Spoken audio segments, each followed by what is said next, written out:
Assalamualaikum dan salam sejahtera. Saya Nazri Kaha. Ini secara langsung analisis awani. Mengurus pengajian tinggi pada abad ke-21 bukan perkara yang mudah. Ia memerlukan kesepaduan tindakan dalam kalangan pengurus juga pentadbir universiti itu sendiri, para akademia dan juga siswa-siswi. Kerana hari ini orang bercakap tentang bagaimana universiti mampu memberi sesuatu yang terbaik kepada masyarakat. Dan kita tahu juga universiti perlu terus hidup sebagai tunjang kepada institusi ilmu dan juga akademia tanpa melupakan sebagai salah satu acuan tersendiri sebagai sebuah negara bangsa, dan juga memastikan kampus universiti terus bersemarak dengan aktiviti keilmuan dan wacana-wacana yang berupaya memajukan pemikiran dan perdebatan ilmu. Tetapi ada tuntutan-tuntutan baru sesuai dengan peredaran zaman hari ini, di mana rakyat semakin terbuka dengan pelbagai ilmu melalui ICT, internet dan sebagainya. Begitu juga demand ataupun keperluan dalam industri begitu tinggi sekali untuk memerlukan para pekerja yang mempunyai knowledge base ekonomi. Jadi itu yang akan kita bincangkan, bagaimana universiti tempatan kita, terutamanya Universiti Teknologi Malaysia, mampu menjadi salah sebuah universiti penyelidikan terunggul menjelang 2020. Jadi bersama saya pada malam ini tidak asing lagi yang berbahagia Profesor Engineer Dr. Wahid Omar. Selamat datang Prof, Naib Chancellor Universiti Teknologi Malaysia UTM. Dalam masa terdekat ini Prof mengambil alih Universiti Teknologi Malaysia. Saya rasa Prof bukan orang asing di UTM. Sejak asal lagi ada peringkat degree lagi berada di UTM, dan kita tahu dalam masa 1 bulan 2 bulan awal 2014 ini pelbagai pencapaian yang kita sudah sedia maklum. Saya rasa media sudah mewawarkan UTM melakukan kerjasama strategik dengan MIT misalnya untuk mewujudkan teknologi ataupun sistem pembandaran lestari. Saya rasa itu begitu signifikan dengan kepakaran UTM sejak sekian lama. Begitu juga hubungan baik ataupun jalinan baru UTM dengan Universiti Southampton di United Kingdom, salah sebuah universiti yang tersohor dalam bidang kejuruteraan, untuk jalinan dalam bidang perkongsian tenaga akademik dalam bidang-bidang kejuruteraan termaju, pengangkutan awam yang lestari sifatnya. Begitu juga memberi hal dalam membangunkan siswa yang hebat dalam spin-off company. Saya rasa itu antara kehebatan Universiti Southampton, dan UTM menuju ke arah itu. Prof, cabarannya selepas 6 bulan menerajui UTM. Terima kasih Saudara Nazri. Cabaran selepas lebih kurang 6 bulan mengerti UTM ialah meneruskan agenda-agenda yang besar. Jadi kita terus perlu meneruskan agenda yang besar ini dalam keadaan banyak cabaran yang baru timbul. Contohnya dengan kekurangan punca keuangan, dan juga untuk memastikan kesinambungan, the momentum tu akan berjalan, dan juga memastikan setiap warga UTM merasakan bahawa mereka perlu memberikan sumbangan, dan juga memastikan juga bahawa kita menyusun atur langkah kita supaya kita dapat berjalan dengan lancar dan tidak menyebabkan kita terhenti dari agenda yang besar ini. Ya. Adakah itu sebagai satu kelebihan apabila pertukaran dana daripada pihak kerajaan untuk universiti penyelidikan dipotong ataupun dianugerahkan separuh daripada jumlah biasa sejak anugerah universiti pendidikan diberikan sejak 2010, dan ini mungkin memberi satu kekuatan baru kepada warga UTM misalnya supaya lebih kreatif mendapatkan dana-dana lain, misalnya kerjasama dengan pihak industri perlu lebih aktif, perlu lebih proaktif, kerana saya rasa UTM sudah terkehadapan dalam banyak bidang, terutamanya bidang-bidang tumpuan UTM. Mengapa tidak mungkin inilah masanya warga kerja, para akademia kita lebih bercakap, lebih aktif dengan pihak industri luar? Ya, itu ada betul lah, insya-Allah. Itu sepatutnya menjadi cabaran baru kepada kita di UTM. Tetapi memotong dana sebanyak 50% dalam keadaan yang sangat di mana kita masih memerlukan peruntukan yang besar. Di mana contohnya lah untuk 2014 ni kita banyak kerjasama collaboration baru, dan nak menampung kerjasama yang ada dengan universiti-universiti yang ternama. Semuanya memerlukan dana dan menampung beasiswa untuk pengajian, research, bajet dan sebagainya. Tetapi itulah saya harap warga UTM akan melihat ini sebagai peluang untuk mereka menjadi lebih kreatif dan inovatif yang mencari sumber-sumber baru ataupun kaedah lain kita kata do more with less. Jadi insya-Allah itu pun akan menjadi orang kata apa kita punya agenda dan of course seperti yang disebut tadi kita banyak bahan-bahan penyelidikan ataupun hasil penyelidikan yang boleh kita komersialkan. Ada produk dan harapnya melalui cabaran yang sedang berlaku ini warga UTM terutamanya penyidik kita yang telah ada nama dan sebagainya mereka akan lebih agresif untuk mencari sumber-sumber keuangan yang baru ataupun menjalankan aktiviti meneruskan segala produk yang ada ni ke market ataupun ke arah industri komersialan. Dan tumpuan yang akan diberikan sepanjang 2014 dan juga menjelang 2015 ini pada pandangan Prof? Of course kita akan ambil kesempatan dengan produk-produk kita yang dah ready untuk dikomersialise. Contohnya dan datanya ada di ada. Kita ada banyak orang kata prototipe ataupun produk-produk kita yang sedia untuk dikomersialkan, tapi itulah ekosistem kita masih tidak juga merupakan satu cabaran lah untuk kita menghasilkan produk daripada makmal contohnya ke market. Itu melibatkan proses yang panjang. Business matching juga. Mendapatkan rakan-rakan industri di luar. Pengalaman kita pun dah banyak yang orang kata apa dah berjaya ke peringkat pengkomersialan pun masih lagi perlukan bantuan dan sebagainya. Jadi ini semua adalah cabaran-cabaran baru yang perlu kami hadapilah insya-Allah. Dan saya yakin kekuatan kita ada di situ. Dan kita tahu juga transformasi UTM bukan berlaku baru, tetapi sejak 2008 sudah dinukilkan oleh Naib Chancellor yang sebelum ini, Profesor Datuk Engineer Zaini Ujang. Tetapi ini cabarannya untuk mengekalkan momentum itu dalam kataupun rangka ataupun jangka masa yang begitu mencabar pada ketika ini. Mungkin ada idea-idea baru yang bakal dilaksanakan oleh Profesor Dr. Engineer Dr. Wahid Omar. Kita rehat dahulu, jumpa lagi selepas ini.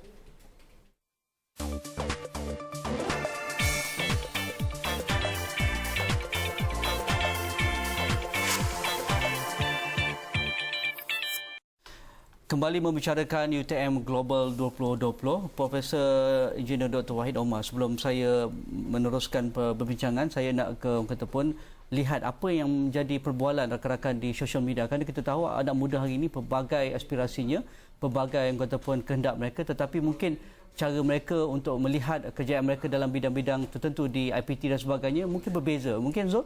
Haji, kita tahu bahawa social media ini tercetus ataupun mulanya revolusinya di universiti sendiri, sesuatu yang kita boleh dibincang juga nanti. Tapi kita bercerita ini Global 2020 dan kita juga bercerita juga dan melihat bagaimana anak muda pada hari ini memandang aspirasi wawasan 2020 itu. Suatu perkara yang mudah, tapi mungkin kita dapat melihat bagaimana persepsi mereka terhadap tahun ini.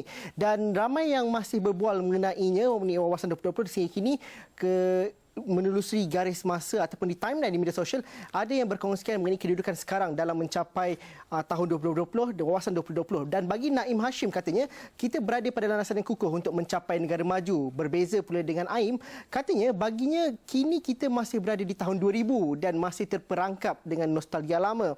Sungguh pun demikian, Tasnim menganggap kita masih jauh ke belakang dengan rakyat yang dimanjakan dengan segala jenis bantuan. Dan bagi pengguna Twitter ini, perubahan kepada mentaliti atau gaya berfikir paling penting dalam menjayakan Malaysia sebagai sebuah negara maju pada tahun 2020.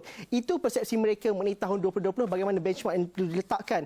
Dan kami juga melihat 3 perkongsian ataupun 3 universiti terutama dunia yang berkongsikan dan juga berkongsikan berita-berita di media sosialnya, di mana perkongsian terbaru menerusi akaun Twitter rasmi universiti terkemuka dunia. Antara perkara yang dapat kami kongsikan ialah kebanyakan perkongsian di media sosial masa kini turut berkait rapat dengan apa yang dibawakan oleh institusi pendidikan. Dan kalau dilihat kepada akaun Twitter rasmi MIT, post terbaru mereka ialah mengenai kecemerlangan mahasiswanya dalam acara larian yang turut menjadi pelajar cemerlang untuk kesemua subjek yang diambil. Selain itu, bagi akaun rasmi Universiti Oxford pula berkongsikan mengenai promosi pameran terbaru di Museum Ashmolean.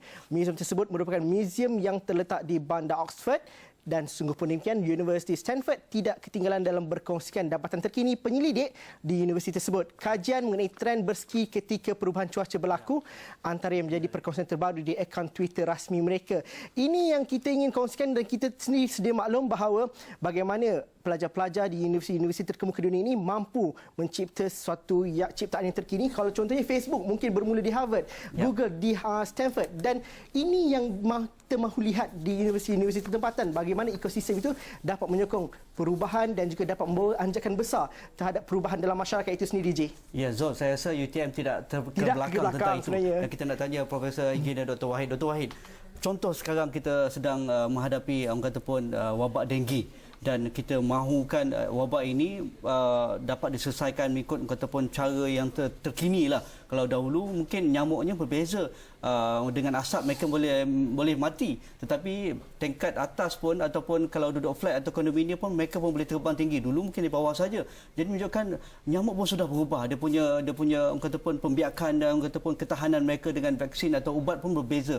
Tetapi mungkin para penyelidik kita, terutamanya di UTM, sudah ada ataupun penyelidik yang termaju tentang ini, tetapi mungkin ada kekangan yang menyebabkan mereka mungkin mengambil masa sedikit, sedangkan teknologi di luar ataupun tuntutan masyarakat itu begitu ataupun terkehadapan sekali. Prof. Dr. Wahid. Saya rasa menarik tentang nyamuk, tapi saya tak nak cerita pasal nyamuk sebab itu bukan bidang kami lah. Tapi saya nak ceritakan bahawa kekangan kepada ekosistem, maknanya mana kita boleh membina ekosistem research, kemudian komersialkan. Seperti mana mungkin saudara Kaha perasan, kita dah ada satu institut kardiovaskular di antara UTM dengan IGN. Hebat sekali. Dan semalam saya berbincang dengan tim ini, memantau perkembangan pusat ini, dan kita memerlukan contohnya kita nak membina satu dipanggil artificial heart. Teknologinya dah ada. Jantung tiruan. Teknologinya dah ada. Saya dimaklumkan untuk kita gunakan pada manusia di Malaysia ni, kos dia mungkin melangkau sehingga 500,000. Dan saya dimaklumkan kita boleh buat benda tu dengan 300,000 setiap satu. Dan kita dimaklumkan ada 4,000 pesakit penerima yang sedia menunggu. Jangkaan penerima yang perlukan jantung ini. Dan kita memerlukan teknologi dan kepakaran. Dan kita ada kerjasama contohnya dengan universiti di Jerman. Dan modalnya ialah 40 juta. Untuk membuat lebih banyak penyelidikan, teknologi, memindahkan teknologi, membina kepakaran di sini dengan peralatan. Jadi itu adalah kos. Dan kos ini kadang-kadang kita tak mampu. Kalau perasan ni, saya semalam melihat pada berita tentang nyamuk tadi juga. Di mana kerajaan Kementerian Kesihatan kata dia dah belanjakan 3 juta untuk nak mengatasi masalah denggi. Jadi kalau kita bandingkan 3 juta dengan nyawa manusia yang kita bakal hilang, saya rasa mungkin kosnya tidak tinggi. Tidak tinggi. Jadi inilah orang kata apa, cabaran kita dan dilema untuk juga meyakinkan masyarakat bahawa kalau kita lihat dari segi kos, memang kos research tinggi. Tapi implikasi ataupun impaknya mungkin tidak boleh dikira berdasarkan kepada kos. Mungkin ada jalan-jalan lain yang boleh memberi ataupun semangat, insentif kepada para penyelidik kita di UTM supaya mereka bekerja di luar kotak misalnya.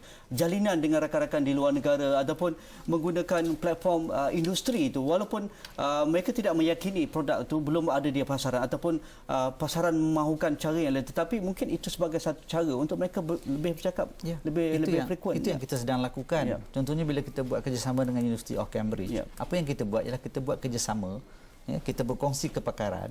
Apa yang kita boleh buat di sini kita buat di sini. Contohnya bila kita buat kerjasama dengan University of Cambridge, Imperial College. Dengan Imperial College kita membeli alatan lebih kurang 4 juta, letakkan di UTM. Jadi dengan alatan inilah yang kita akan membina teknologi ataupun produk baru. Dan kerjasama dengan Imperial College. Dan jadi kerjasama kita dah wujudkan. Sama juga bila kita kata kita nak membina bandar lestari.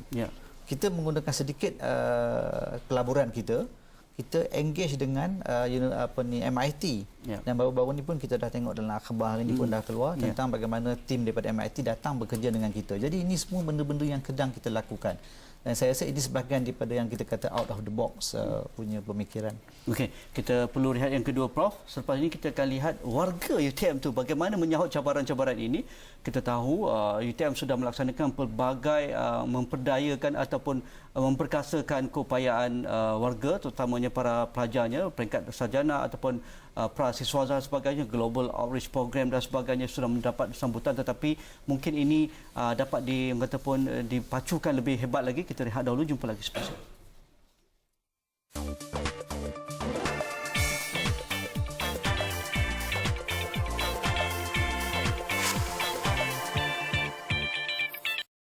kembali dalam membicarakan UTM Global 2020, dalam amanat 2014 juga Prof mengungkapkan bahawa pembangunan mahasiswa dan juga mewujudkan kualiti akademik para graduan dalam bentuk yang lebih ataupun lestari sifatnya dan mampu berada dalam kedudukan yang tertinggi, itu adalah cabarannya juga, Prof.